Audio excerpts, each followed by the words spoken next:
Can you decide what gender you are?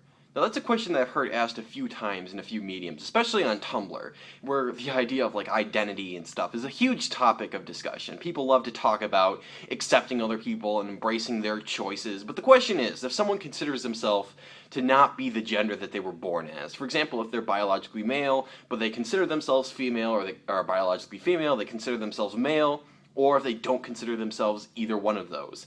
Can they just decide that? And the example that you hear a lot is, what if someone decides to label themselves as an animal? And I didn't know that was a real thing. I just thought that was a hypothetical situation, but it turns out it's actually true.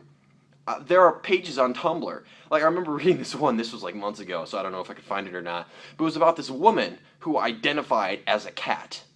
She identified as a cat, and it was really, really weird. Like, her parents were trying to get her to go to college, but she was refusing to.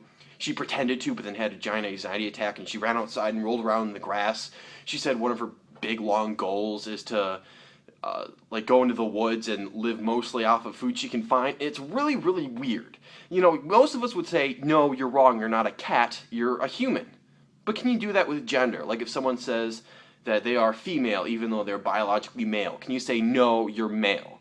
Well, the question is, what is the difference between male and female? People often bring up the difference between actual sex and your gender. Like, if you're male, you have a penis and testicles. If you're female, you have a vagina and ovaries. That's a pretty obvious difference. And in terms of how you have sex, it becomes relevant. And with some health concerns, like getting breast cancer or prostate cancer, it's also relevant. But for the most part, with us living our daily lives, does it really matter? Like, let's say that I go out and I meet someone on the streets, I talk to them, they become my friend. Does it matter to me if they are male or female? Not really. Now, I might be interested in being friends with people who are male in their gender type, but what if it's a woman who acts like a man? What difference is there in that sense? Some people argue, like, you can't just decide what gender you are because there's absolute differences. But the question is, what are those absolute differences? The majority of differences that we perceive with gender are things that we just made up. We decided that they were so. Now, there are various reasons why that is. There's like a long history about it, and a lot of people argue why that is. I'm not going to talk about that. The fact is, like, in just society, like, I'm male. If I was born female, my life would probably largely be the same. Like, there wouldn't be much of a dramatic difference, as opposed to me being born an aardvark versus being born an ant, or being born a cat versus being born a, I don't know, a bat.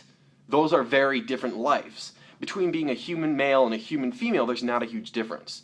And if there's not a huge difference, and they're all, from my perspective at least, social constructs, what's wrong with someone identifying as one or the other, or neither, based on their personal preferences?